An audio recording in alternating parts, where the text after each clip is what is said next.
Good morning, CCF. Good morning. Before we begin our worship service, I'd like to share a brief reflection. This week has been difficult for many of us here, and back then I was in Bulawalang for work when the earthquake happened. After the shaking stopped, I traveled back here in Jensen and saw damaged buildings, including places that held many memories for me. Like many of you, I felt saddened by what I saw. As reports and photos spread online, we witnessed the extent of the earthquake. Homes, businesses, livelihoods, and routines were affected. It reminded me how quickly things can change and how temporary the things of this world truly are. And despite everything, I couldn't help but thank God that it happened at a time when many children were outside for flag ceremonies and many crowded places were still closed. I'm requesting everyone to please stand. And that brings us to the message on the screen today: focus on Jesus, not the storm. In Matthew 14, Peter was able to walk on water as long as his eyes were fixed on Jesus. But when he focused on the wind and the waves around him, fear took over and he began to sink. The storm was still there, but so was Jesus. Many of us may be facing storms today, whether it's the aftermath of the earthquake or personal struggles that others may not see, but God's invitation remains the same. Keep your eyes fixed on Jesus. And as we worship today, may we focus not on the uncertainty around us, but on the Savior who remains faithful through every storm. Let us sing this song.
I lift my hands.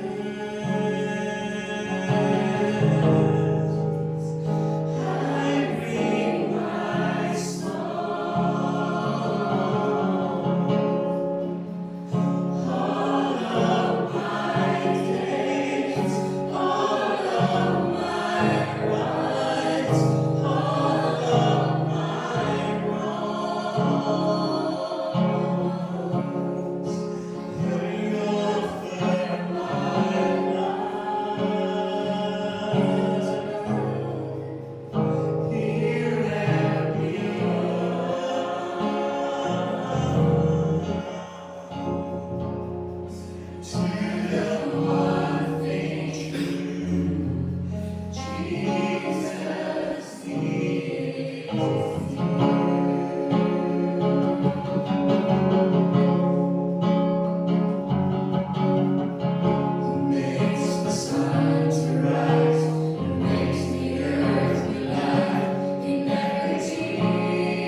your faithfulness even in times of uncertainty.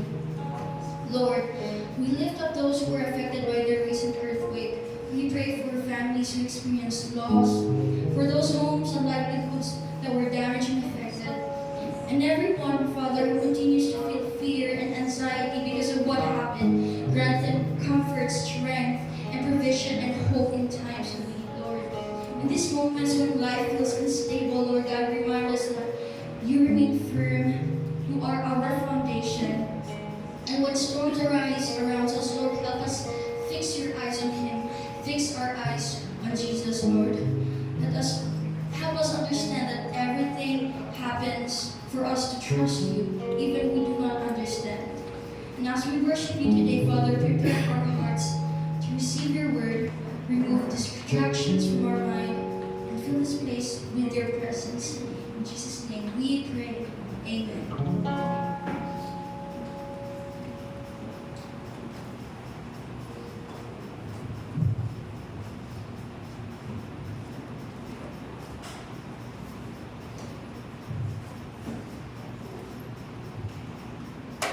Once again, mayroon mo tatanong. If you have your Bibles with you, will you read as the Hebrews chapter 12, verses 26 to 28. Hebrews 12, 26 to 28, and we will jump to Psalms 46, verses 1 to 5. Psalms 46, 1 to 5. This power is directly as the word of God in Hebrews 12, verses 26 to 28. When God spoke from Mount Sinai, His voice shook the earth. But now, He makes another promise. Once again, I will shake not only the earth, but the heavens also. This means that the things on earth will be shaken, so not only eternal things will be left. Since we are receiving a kingdom that cannot be destroyed, let us be thankful and please God by worshiping Him with holy fear and awe. Psalms 46, 1 to 5. God is our refuge and strength, always ready to help in times of trouble. So we will not fear, even if earthquakes come and the mountains crumble into the sea. Let the oceans roar and foam. Let the mountains tremble as the water surges. A river brings joy to the city of our God, the sacred home of the Most High. God Himself lives in that city. It cannot be destroyed. God will protect it at the break of the day. God bless upon the living word. Please take your seats. Well, let us give our divided attention to listen to the word of God. Please serve as the word of God.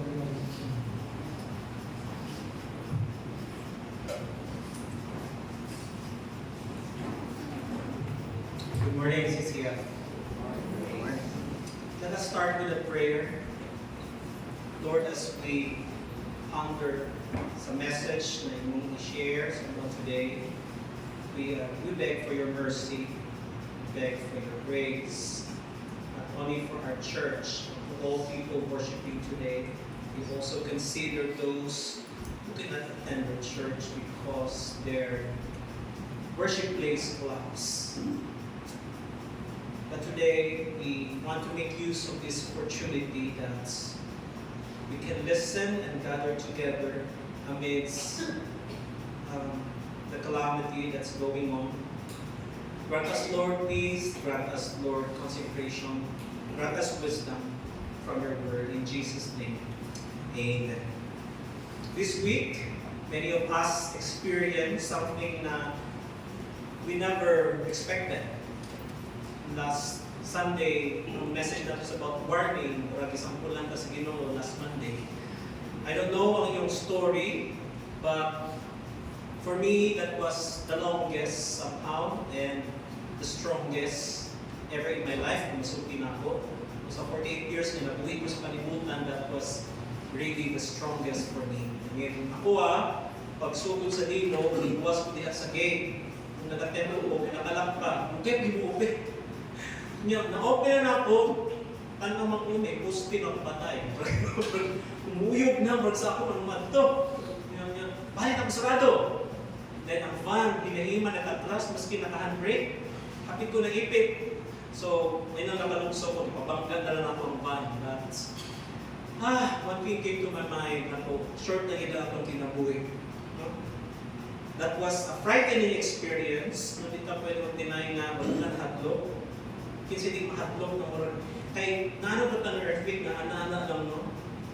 Kay, anay ito kay, ano mo dito, murag naging uyok ba, na usok kayo. No? To be honest, no, I'm one of those na hindi po makatulog properly. Kay, before that, no, may nakapay, balik-balik ako ang insomnia, and light sleeper po, gamay lang na tingog, gamay lang na, kung sa nila, makakata ko dayon, kung iya, napay earthquake, it made it worse.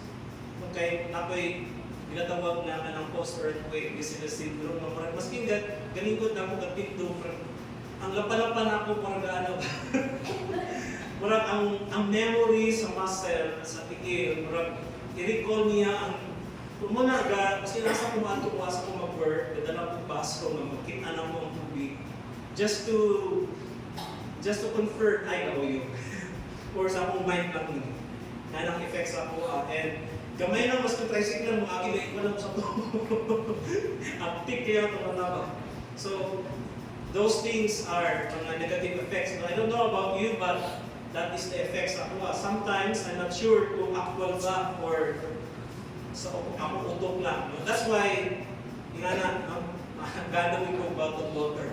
If that's what you feel right now, know that your feelings are valid and many of us feel the same way. Inside it mahadlok, but more importantly, God knows, God understands what we feel, and God understands our fears. And God's word today is meant to strengthen us. Tungod kay ang ongoing aftershocks, we decided to limit our on-site gathering today. That's why we post na po no, ang katong as much as possible kung may mga bata. Pero siguro secure man ta today. Basta salit na sa Ginoo kami ito sa message. So, sa mga igsuon nato online, di man nato pwede ma-live kay hinapon ang internet. So, i-record na nato niya, i-post nato by 3 p.m. Kung okay po ang connection. Kaya takot-takot po kaya ang pinahanglan nga file na i-upload. So, ano lang na. But sa kanan, nga nagdiri, I hope that your hearts are ready to listen to God's word. And I want to ask you one question.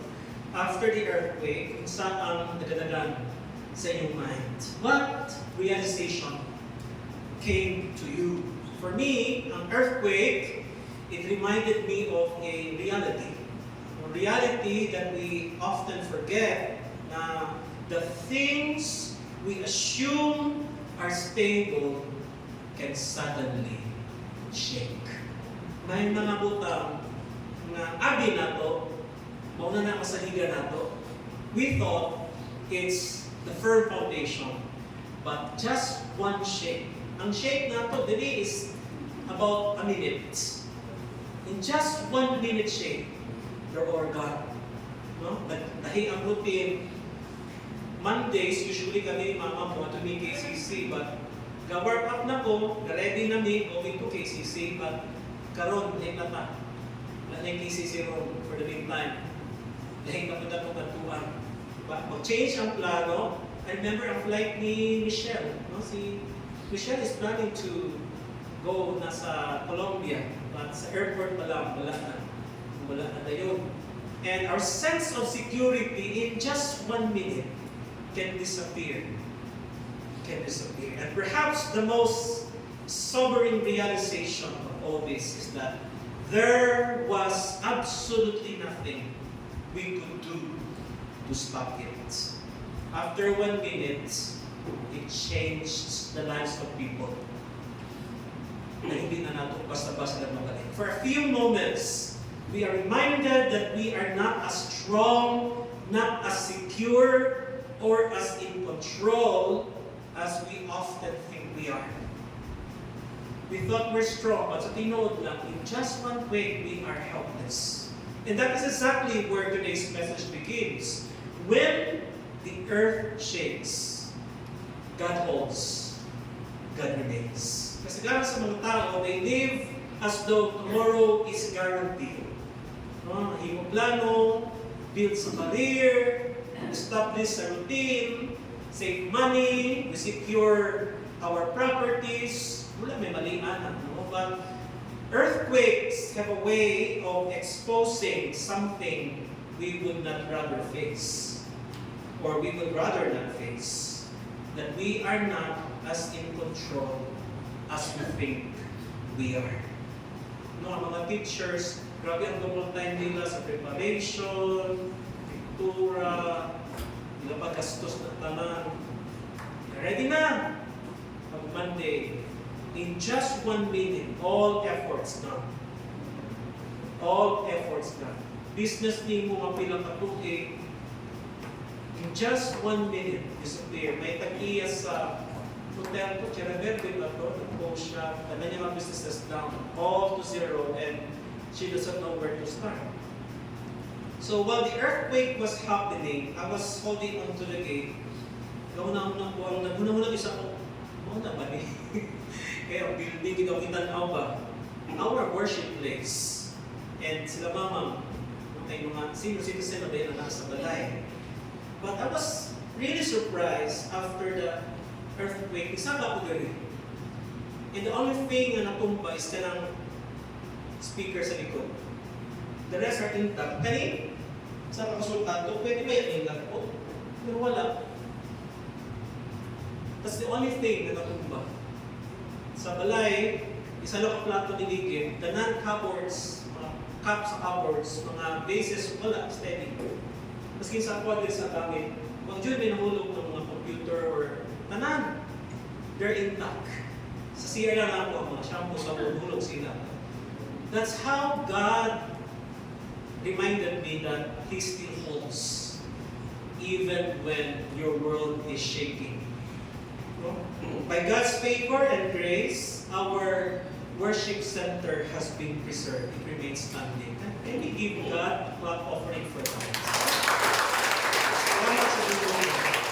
Hindi ko na ito masuting at tibay ang pagkahibo. Kay, well, unless the Lord protected this building, our church, wala tayong gagaling karoon. I feel sad ang mga Kamalog churches. There are around 45 churches dili na yung mga kapuslan. Maski pa, tanan na churches sa Angani, o sa Tupi, sa dito, ang iso na po, sa Temple of Praise, kapag sa building dihan sa corner, at bang sa sports complex, at bang po sa gym, sa Talumpang, kung yun. Hindi ba po sila? But salamat sa Ginoo, the Lord protected us. Ang text nato today sa Hebrews, ang writer na singon, he speaks about future shaking. What kind of shaking? Eventually, a shaking that reveals what is temporary and what is eternal.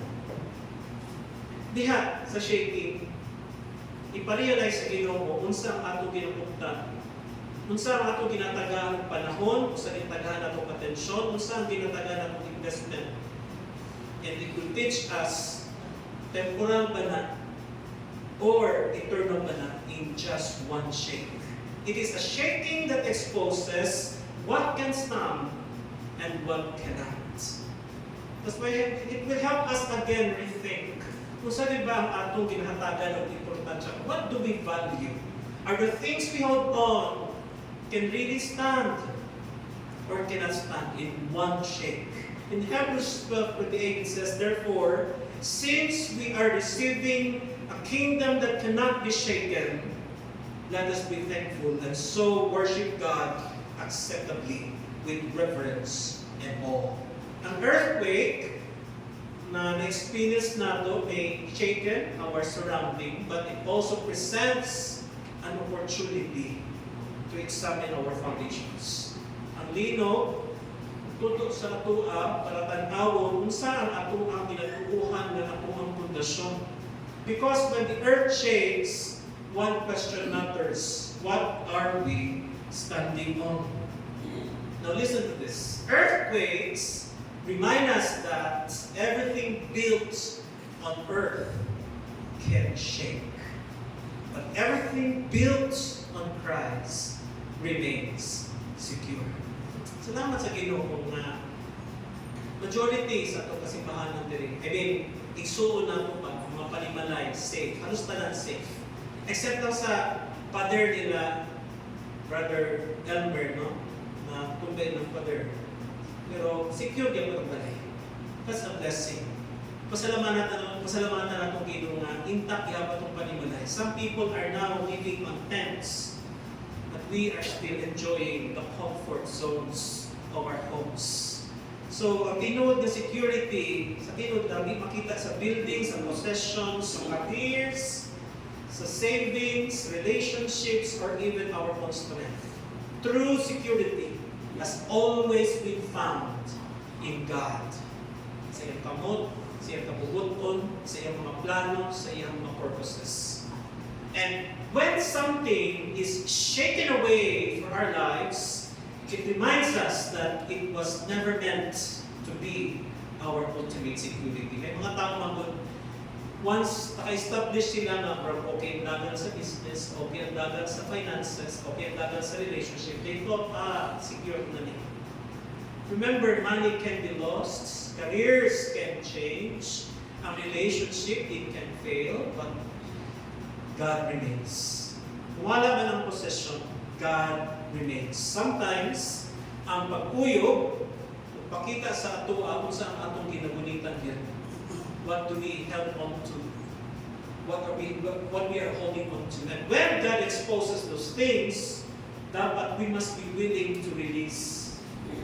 We must be willing to let go. We must loosen our grip and place our trust again in God, not on those things that we have.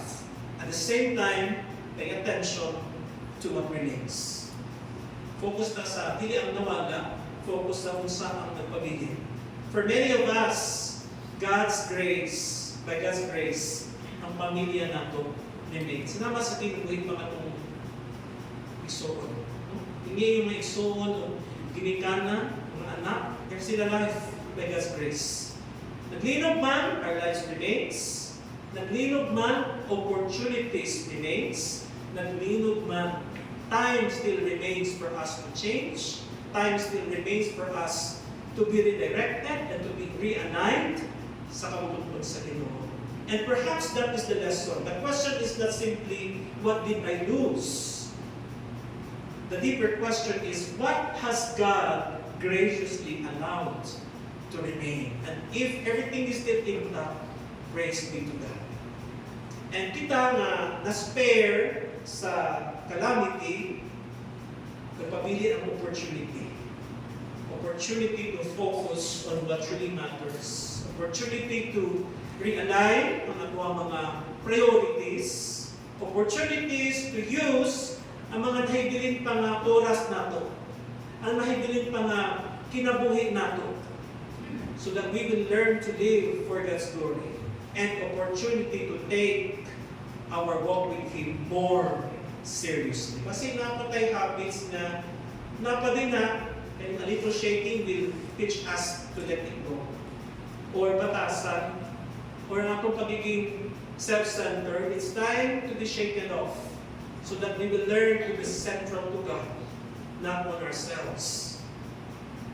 When I reflect on what happened, I can't help but think that an earthquake should serve as a wake-up call para sa atong tanan. Not necessarily a message of condemnation, but a message of invitation. Wake-up call to invite us again. To invite, to examine our lives, to invite, to consider our relationship with God. Pagpun ba ang relationship sa Ginoo? Or mas pagpun pa itong relationship sa atong cellphone? Mas pagpun pa ang relationship sa social media? Dili sa Ginoo. And it is an invitation to ask whether we are building our lives on things that can be shaken or on Christ who cannot be shaken. By God's mercy, dagan sa kinabuhi na preserve. That's why, masutin ako kung naman yung soft warning sa Jensen.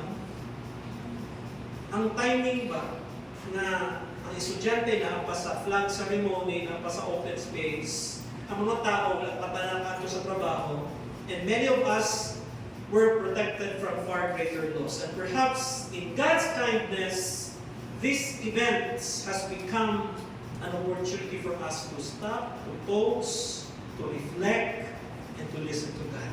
No, ang pagpuyog sa kalimutan should cause us to examine the way we are living, the way we are behaving, the way we are responding to God, and the way we are relating to Him. Go back, because when everything shakes, only God remains. Only God remains steadfast. Because one day, whether through tragedy or whether through old age or to the return of Christ, every one of us will stand before God. That's why kung wais ka matao, kaya a wise person does not wait for a greater shaking before turning to Him. A wise person responds while there is still time, or while there is still opportunity, while there is still a chance. And a wise person responds while God's invitation still stands. So today, madunggan nimo ang iyang boses, or madunggan nimo iyang mensahe to your heart, to your mind, to your dreams. Do not harden your heart. Because we don't know what the next shake is your last. Nabaya yung story ang mga na-report ang mga field books no kay kaning 7.8 is not yet the strongest no kay napadang paabutod niya 8.1 kay murag na encourage ko pa mga trenches na maglibo. So, what does this shape reveal to us? Una, when the earth shakes, our frailty is revealed. Kita natin na we are helpless and we can't do anything about it. Psalm 46, 1-3 says, "Therefore we will not fear, though the earth give way and the mountains fall into the heart of the sea." Notice, ang scripture, it does not deny ang posibilidad sa catastrophe. And we cannot deny the possibility of 8.1. We cannot deny the possibility of ang ginamulat sa Manila po doon, the great one. The psalmist, imagines the most terrifying scenario na ang earth will be shaking. Earth giving way. Tunga. Di ba na mga kita nimo ang tunga. Kaya ang Jensen is, ang costo sa Jensen is liquefaction. Ikahumok lagi ang atuang pinakailawon. Kung naman ang nga study, elementary pa po, kung naman ang bili na theory, kung na ang studyhan na kung ginamon pa sa Jensen. That's why ang building dili, as much as possible, dinalimit lang sa 5-story ang building. So the Bible is realistic about life. Faith is not pretending na ang danger wala can exist. Faith is knowing God in the midst of danger. One earthquake can remind us how fragile we really are. And no one is exempted to that. Pag mag-build, pag mag-check ang building, mag-change ang plano, mahulog ang strength, and even confidence disappear in one shaking. Sometimes, taas kayo itong confidence sa mga utama. Itong mga utama na mention ako. But one earthquake will open us to a reality that nothing compares when everything is placed or laid down in the hands of the sovereign God. And to know such awareness is a blessing. To realize na we are frail, it's a blessing for us to trust God even more. The things na tingin natin permanent, suddenly, in just 1 minute, appears temporary. And perhaps one of God's purpose in moments like this is to expose our illusion of self-sufficiency. Usahay ng anak ng kita ng isa na I don't need to serve, I don't to be part of the body, but sa times sa earthquake, kinahanglan yung pagpapa. I mean, pag-abot sa earthquake, walay dato, walay kubuli. Kung walay tubig, walay pagkaon, mahayog ka. Kung di mo pagkaon, maski mo sa nakadako yung balay. When earthquake hits and destroy your property, everything will be at the same level. Everyone will be in the same footing. So, kasagaran, we live as if ang health nato will always remain. We thought our savings will always be enough. According kay Dr. Linchon, na ang tao sa middle class is just one sickness away to poverty. Sakit ng kakadali, mag-hospitalize, wala na. Kulang na ng 75,000 sa iyo, tanang savings mo urot na. So then something happens that remind us na sa isa ng kalino, it helps us realize we are not sovereign. We are not powerful. We cannot rely on our own strength. We cannot rely on our own savings. We cannot rely on our properties. We can only rely on the sovereign God. And God is sovereign. Not our property, not our careers, not our plan. And this realization is humbling, but it is also liberating. So that we will be set free sa atong assumption that we can do things on our own without relying on God. Because God never intended us to carry the weight of being our own security. So let us ask ourselves, asan ako ginabundang ang akong confidence? What have I trusted more than God for my future? What would happen to my faith if all my earthly securities disappear? The shaking may be revealing where our trust truly rests. That's why bantayan nato. Asa ka ng sanito. Second insight, when earth shakes, God's presence becomes precious. All of a sudden, the name of the Lord becomes special. Suddenly, everyone calls on the name of the Lord. Kung makita niyo ang video, kung saan ginasitin sa mga tao, Lord. All of a sudden, they remember God. But all the while, we have forgotten God, but in that minute of shaking, all the names, people are shouting the name of the Lord.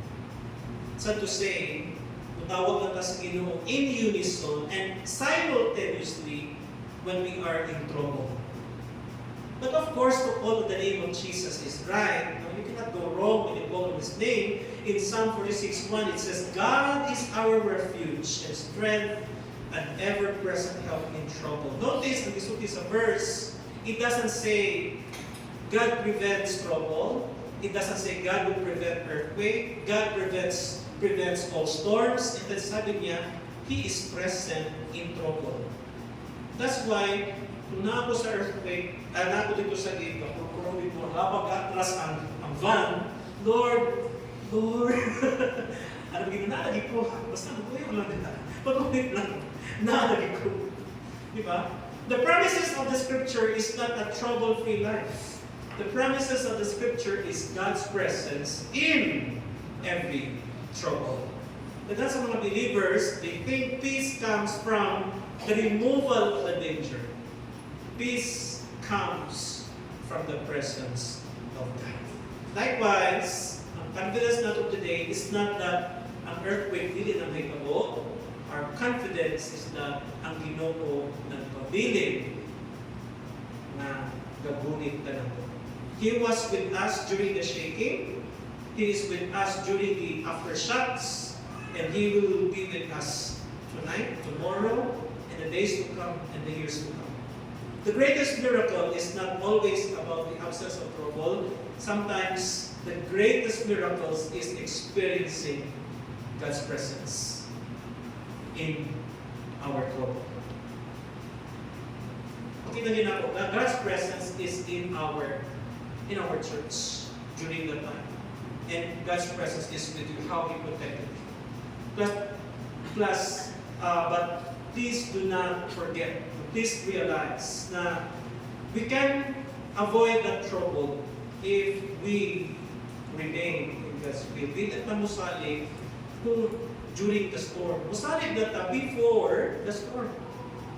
Usahay ang ato ang pagsalig sa Ginoo, higabo na lang tayo ang trouble ni produkto sa decision made far from the presence of God. That's why before ka mosulod sa relationship, before ka magsulod sa isa ka career, isa ka building, sa isa ka isa ka decision, honor God's name. Call His name first. Dili kayo matawag na lang ka kay you're in trouble. Wala pa ang trouble, keep on calling on His name.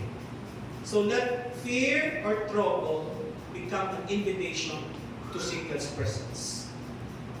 Point number 3, when the earth shakes, our foundations are revealed.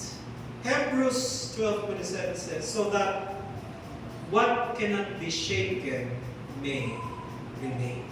Kung ang atong kinabuhi is comfortable and predictable, dali lang mag-assume na ang atong foundation are strong. But when the shaking comes, our true foundation is exposed. That's why ang ating takot, it reveals our foundation. Anong kinakatakutan mo na mawala? It reveals your foundation.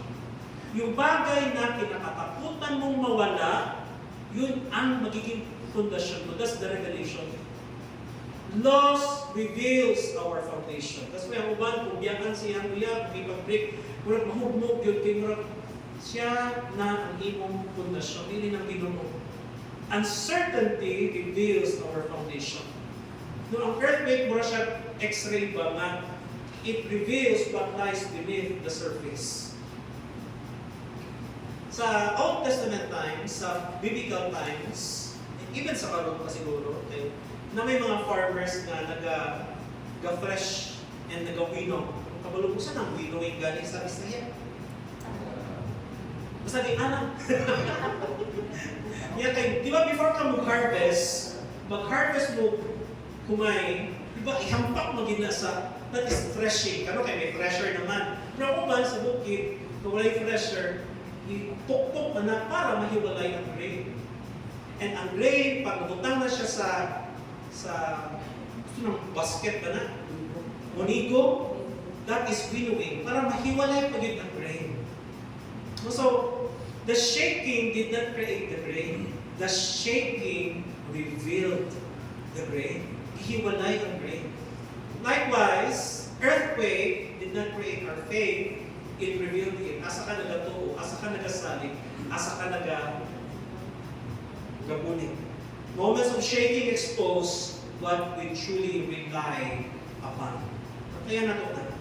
The question is not merely what happened during the earthquake. The question is, what did earthquake reveal about me? What does your fear reveal about you? What does your faith reveal about you? And what does it reveal about your dependence? Listen, God often uses seasons of shaking to expose the foundations upon which we have built our lives. Number 4, when the earth shakes, God's kingdom remains unshaking. Maragin na, matay man na, ang padulungan nato is God's unshakable kingdom. Hebrews 12:28 says, since we are receiving a kingdom that cannot be destroyed, let us be thankful and please God by worshiping Him with holy fear and awe. So after the shaking reveals our foundation, ang Hebrews, it directs our attention to the only foundation that cannot fail, that cannot fall. Sa kalibutan, tanan na nakita dito, it will fail, it will fall, it will collapse. No? Ang building will collapse. Possessions will disappear. Economics will fall. Or economies will fall. Ang government will change. Even our earthly lives are brief. But God's kingdom is different. It cannot be shaken because it is established by an unchanging God. Kaya ang Ginoo nato, nagsatad siya. He promised to remain. He promised to love. His love remains. His salvation remains. His word remains. His kingdom remains. An earthquake reminded us that our ultimate security cannot be found on temporal things. Many people, they spend their lives investing in things that will not last. But the gospel calls us to build our lives on what is eternal. Jesus said in Matthew 7:24, therefore everyone who hears these words of mine and acts on them will be like a wise man who built his house on the rock. Ang tanong dyan, where are you building your lives? After the earthquake, nalinis ba ninyo? Asa ninyo ginasalit ang inyong kinabuhi? Is it sa iyong future dream? Is it sa iyong future plan? Or sa inyong paghihapon? The question is not whether earthquake will come. The question is whether our foundation will stand when they do. When earthquake comes. So ang mga tao na nag-build sa ilang kinabuhi sa Ginoo will be standing on unshakable kingdom. An unshakable people or an unshakable hope in an unshakable kingdom under an unshakable king. So this week, ang atoang ground, it's not secure. May guarantee nga di mulay aftershocks according sa mga experts, 1 month tani. But our God, remember, is stable, steadfast. Our God will remain. No? So an earthquake is a reminder that this world is fragile, but it's also a reminder that our hope is not when it is standing on the solid ground. So let us not live in fear. Let us live in faith. Let us cling more to the things that are eternal, to the rock that will never be broken. So let us all pray. Heavenly Father, we are still privileged to be given the chance and the opportunity to correct our lives, to realign our priorities, and to change our life's direction towards yours. Yes, thank you for letting us realize everything, our plan here on earth is not stable when it is not planted according to your purpose and plan. Thank you, Lord, that even though our world is unsure, the world is uncertain, but we have you that is sovereign and reliable for things that is certain, for things that will last, for things that is unshakable. That's why we commit our lives to you, our future, our plans. We surrender everything to you. In Jesus' name, amen.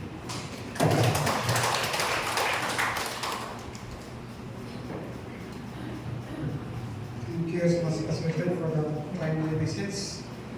And I hope kita tanan na yung support sa inyo. For the request that we read the passage in Malachi 3:10, bring all the tithes to the storehouse, so that we can have food in my temple. If you do so, says the Lord of heaven and armies, I will open the windows of heaven for you. I will pour out the blessings of bread to one half of my throne to take me. Try it, put me to the test. Brothers and sisters, if the Lord has the time to give our tithes and pray, kung yan ang sa mga sa dito, hindi sa mga pa.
our celebration for Father's Day. Ang mga tatay I suggest meeting mo after the service. What is your plan? And the church will give a budget na para lang sa tanan ng mga tatay for your enjoyment. No? So, sa mga tatay, you meet and then you go somewhere. Siguro mag-dinner mo or basta for your fun in honor of all fathers during Father's Day. So mag-meet mo after the service. Our prayer service will resume on Friday, and next Sunday probably ma-normalize na ang schedule. So just be updated by checking sa ang page para sa anuman yung mga announcement or updates sa church. Praise the Lord po sa unique po niya celebration and singing today na acoustic lang tanong. It's refreshing to have a simple worship. Thank you, Ish, for leading. And salamat po sa mga nag-visit dito sa church nung maski ang uban nakulbaan, but we're still here. When we stand and let us greet one another. Welcome day kay Raven na nabot this week. Let us sing, "Oh, I love you with the love of the Lord."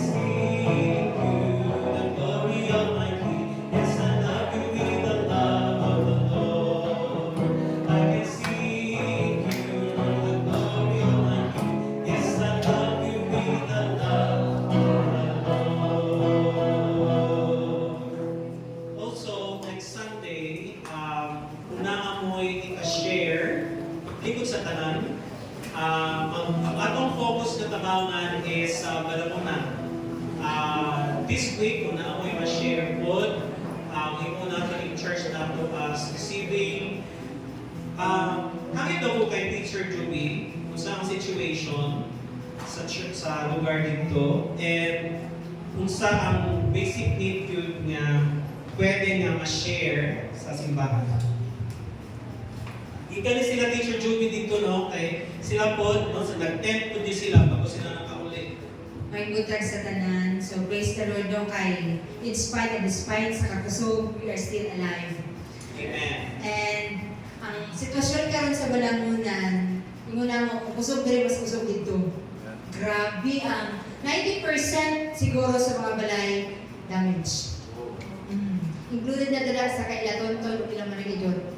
Purot jud.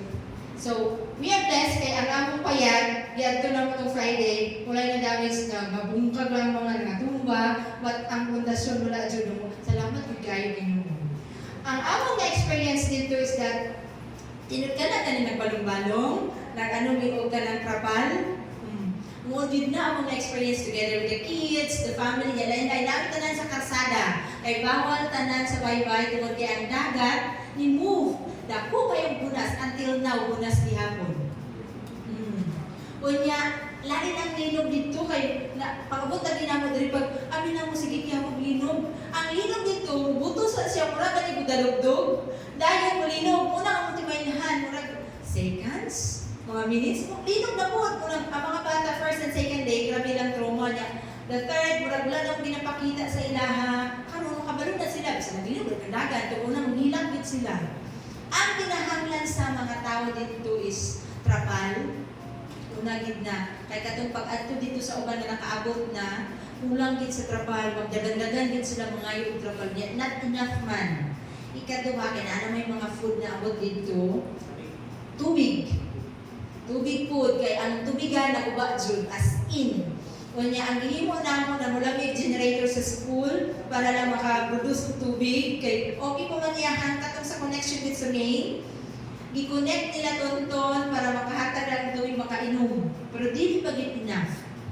Kay night time nga wala pa kuryente, bago lang ibalik ang kuryente niya mawala na pod. So generator niya basta ingana tubig, tapos pagkaon nila og trapal, wajud na. And most of all ang prayer.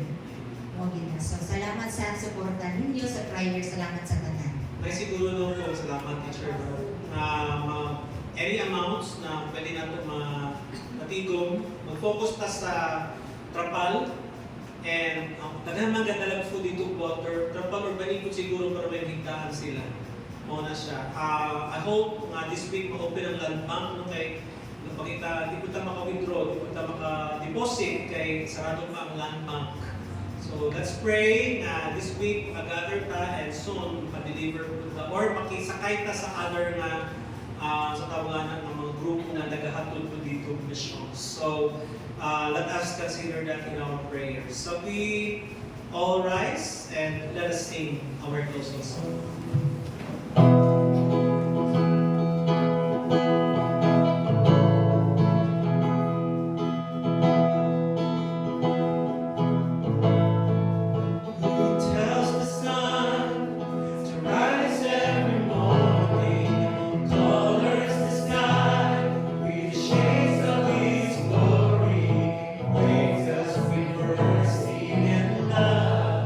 Jesus,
sinner is saving me from who I was. Now I am your child, learning to trust in you, learning to hold on you, learning to put my confidence and my hope and my future in you, not on things that are temporal, but things that is unshakable, and that is in you, O Jesus.